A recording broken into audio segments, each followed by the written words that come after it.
ओम श्री साईनाथाय नमः। ओम श्री साईनाथाय नमः। ओम श्री साईनाथाय नमः। सभी साईं भक्तों को नमस्कार। कथा प्रारंभ करते हैं। पिछले भाग में आपको सुनाया था कि गुंगा और उसकी पत्नी, गुंगे का नाम दोस्तों था शिव और उसकी पत्नी का नाम था भूमि। जब कुलकर्णी के आदमियों ने उनसे फल छीन लिए और खंडोबा मंदिर पर बैठ के खाने की तैयारी,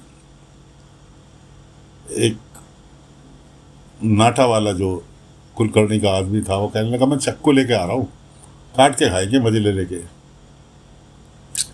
वो चक्कू लेने चला गया। लंबा वाला बैठा रह गया फलों के पास। जब उन्होंने बताया भूमि और शिव ने कि ऐसे ऐसे उनके फल उन्होंने छीन लिए, बाबा ने वहां से सारे फल गायब कर दिए। अब जब वो चक्कू लेकर आया, उनने देखा फल नहीं, तो वो समझने लगा कि संता ने खा लिए, संता ने फल खाए नहीं। दोनों में आपस में खूब मार पिटाई हो गई। खैर वो तो लड़ते झगड़ते रहे। इधर बाबा ने उनसे कहा था श्रद्धा सबरी रखो। बाबा ने कहा देखो तुम्हारी मेहनत की कमाई के पैसों के फल थे ना, देखो वो रखे सामने। जहाँ बाबा बैठते थे वहाँ एक कपड़ा बिछा हुआ था, उसके ऊपर सेब रखे थे जो कि वो खरीद कर ला रहे थे। बाबा ने कहा देखो वो रखे। खैर बाबा उठे। बाबा ने उठ के उस कपड़े की एक गांठ बांधी और भूमि के हाथ में ले जाकर थमा दिए कि ये मेरी तरफ से आज तुम्हारे जन्मदिन की भेंट। भूमि कहने लगी साईं हमेशा मैं फल आपके लिए लेके आती हूँ और ये तो हम आपके लिए लेकर आ रहे थे जो कि उन्होंने छीन लिए थे।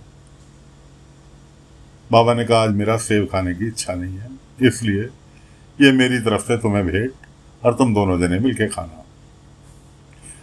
तो गूंगा कहने लगा इशारों में अपनी पत्नी से कि और कौन सा फल साईं को। भूमि कहने लगी साईं ये पूछ रहे हैं कि आपको कौन सा फल खाना। बाबा कहने लगे भाई मेरी तो आम खाने की इच्छा है। भूमि कहने लगी साईं दीपावली अभी कल गई है, इस मौसम में आम कहाँ से आए। बाबा ने कहा ढूंढे से तो भगवान मिल जाते हैं, ये तो एक आम की बात है कि ढूंढो। उधर ये लोग निकले द्वारका माई से आम ढूंढने जंगल में। उधर चट्टोपाध्याय जंगल के रास्ते से कहीं से आ रहे थे। अब बाबा तो लीला रचते हैं तो पूरी की पूरी अंत तक पहुंचा के रहते हैं। चट्टोपाध्याय आ रहे थे, बाबा ने एक पेड़ पे आम के सूखे पेड़ पे आम लटका दिए अपनी शक्ति के दम पर। सबसे पहले चट्टोपाध्याय ने आम देखे कि ये अरे वाह मजा आ गया है, तो मैं सारे में लेके जाऊंगा और मैं ही खाऊंगा। पीछे पीछे ये लोग आ रहे थे, इन्होंने आम देखे। चट्टोपाध्याय इनसे भिड़ गए कि नहीं आम मैंने देखे हैं और ये सारे आम मेरे हैं, मैं एक भी नहीं दूंगा। भूमि की नजर पड़ी मधुमक्खी के छत्ते पर। पेड़ में मधुमक्खी का छत्ता लग रहा था। अब बाबा की रची हुई लीला थी तो कुछ ना कुछ तो सारी क्रम वाइज कहानी होनी थी। अब चट्टोपाध्याय जो थे पेड़ पे आम तोड़ने के लिए पत्थर फेंकने लगे। भूमि ने मना किया कि आम हमें भले ही मत देना, लेकिन पत्थर मत फेंको, देखो सामने मधुमक्खी का छत्ता है और कि उस पर अगर पत्थर लग गया तो यहाँ से भागना भारी हो जाएगा। खैर जी चट्टोपाध्याय नहीं माना। कहने लगा रहे मेरा निशाना बहुत अच्छा है, मैं अभी तोड़ता हूँ आम। आम तो टूट गया लेकिन पत्थर जाके मधुमक्खी के छत्ते में लग गया। मधुमक्खी जो दौड़ी है चट्टोपाध्याय के चारों ओर, भूमि और शिव तो छुप गए पेड़ के पीछे, अपने आप को कपड़े से ढाल लिया। लेकिन चट्टोपाध्याय को कायदे से मधुमक्खी ने उधेड़ मारा। अब भूमि का पति यानी शिव जो गूंगा बहरा था, उसके दिल में इच्छा जागृत हुई कि इनकी मदद करनी चाहिए। वो दौड़ के पास में ही एक घर था, वहाँ पर दीपक जल रहा था तुलसा जी में, पास में ही पुआल रखी थी सूखी। उसने पुआल की एक बंडल उठाया और उसमें आग लगाई और मधुमक्खी को भगा दिया। इतनी देर में मधुमक्खी वो अपना पूरा कार्यक्रम कर चुकी थी, चट्टोपाध्याय को काट के मधुमक्खी तो भाग गई। अब चट्टोपाध्याय जो थे तड़पने लगे। खैर दोनों पति पत्नी मिलके उसे अपने घर ले आए। घर पर लाकर साईं की दी हुई ऊदी लगाई जहाँ जहाँ मधुमक्खी ने काटा था, और सरसों का तेल वगैरह, मतलब जो उपचार कर सकते थे मधुमक्खी के कांटे का, घर लाकर उनका उपचार किया। कुछ ही देर में बाबा की ऊदी लगी थी। चट्टोपाध्याय को दर्द से भी राहत मिली, सही महसूस करने लगा। तो भूमि के सास ससुर से कहने लगा, आपके दोनों बच्चों ने, बेटा बहू ने मेरी मदद की है, बहुत बहुत शुक्रिया। बाप कहने लगा, भाई आप चट्टोपाध्याय जी हो ना, मिल के मैनेजर के जी, कि मेरे बेटे को नौकरी दे सकते हो?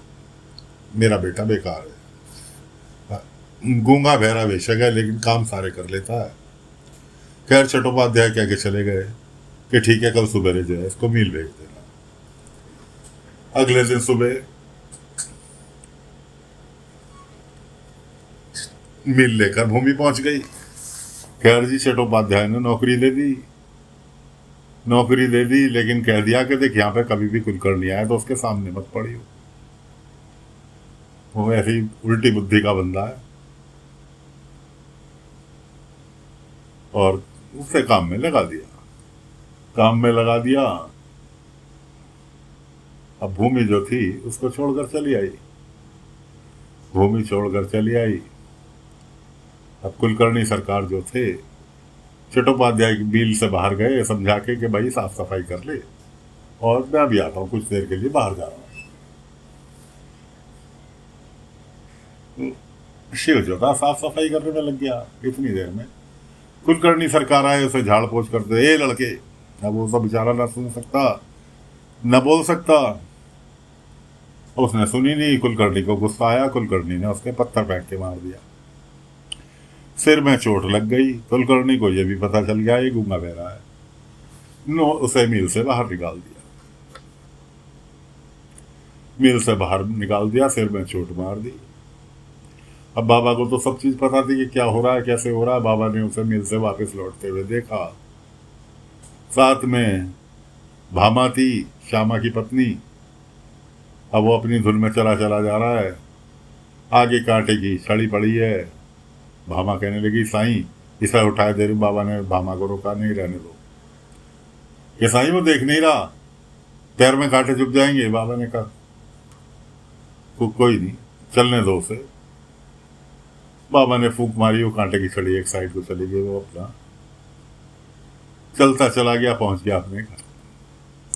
इधर कुलकर्णी सरकार मिल से उठे, जड़ी बूटी की तलाशने के लिए जंगल में निकल गए अपने दोनों आदमियों के साथ। जड़ी बूटी ढूंढ रहे थे। किसी जड़ी बूटी को तोड़ने के लिए चले कि वहां पे किसी जंगली जानवर ने उन्हें काट लिया। जैसे पटरा गो, जोंक, इस तरह के किसी जानवर ने काट लिया। अब कुलकर्णी सरकार के चढ़ गया जहर। एक वहीं जंगल में गांव वाला दिखाई दिया। उसने कहा, अब कुलकर्णी के आदमी जो थे ड्रामा रच रहे, अरे कुलकर्णी सरकार मर जाएंगे, हमारा क्या होगा, कैसे होगा। वो कहने लगा, भाई यहाँ खड़े होके क्यों विलाप कर रहे हो, पास में ही एक वैद्य है, उसके पास ले जाओ, उसके पास इसके कांटे का इलाज है। खैर जी उसके वैद्य जी के पास ले गए जंगल में। वैद्य जी ने देखा, लिटा दिया। खैर वैद्य जी ने जहाँ काटा था वहाँ दवाई लगाई। उसके बाद जो था, कुछ जड़ी बूटी दी, वो कई सालों चटाओ अपने हाथ से। जड़ी बूटी चटाने के बाद कुलकर्णी को होश आया। वैद्य से कहने लगा, वैद्य जी काबिल वैद्य लग रहे हो, वैसे मैं भी वैद्य हूँ और मेरे पास इसका इलाज था, लेकिन जाने की स्थिति नहीं थी, इसलिए आपके पास आना पड़ गया। और यहाँ जंगल में क्या कर रहे हो? इतने में बाबा वहां प्रकट होते हैं। बाबा कहने लगे, कुलकर्णी सरकार, किसी असहाय व्यक्ति की मदद करने के लिए बैठे हैं कि जो ना बोल सकता हो, ना सुन सकता हो, और आप भी इसी स्थिति में थे। अभी कुछ देर पहले ना बोल सक रहे थे, ना सुन रहे थे, सिर्फ बेहोश पड़े थे। तुम्हारे आदमी तुम्हें मरा हुआ घोषित कर चुके थे, विलाप कर रहे थे कि कुलकर्णी सरकार, तुम्हारे दम पे हम पब्लिक को लूट रहे थे, अब तुम मर गए तो हमारा क्या होगा, इस तरह का विलाप कर रहे थे कि तुम्हारे जैसे ही किसी असहाय की मदद करने के लिए वैद्य जी यहाँ जंगल में बैठे हैं कि कोई ना कोई भूला चूका असहाय व्यक्ति इनके पास आता ही रहता है। तो साथियों, फिलहाल कथा को यहीं पर विराम दे रहे हैं। अगले अंक में आगे की कथा लेकर फिर हाजिर होंगे। तब तक के लिए आज्ञा दीजिए। ओम साई राम, ओम साई राम, ओम साई राम, ओम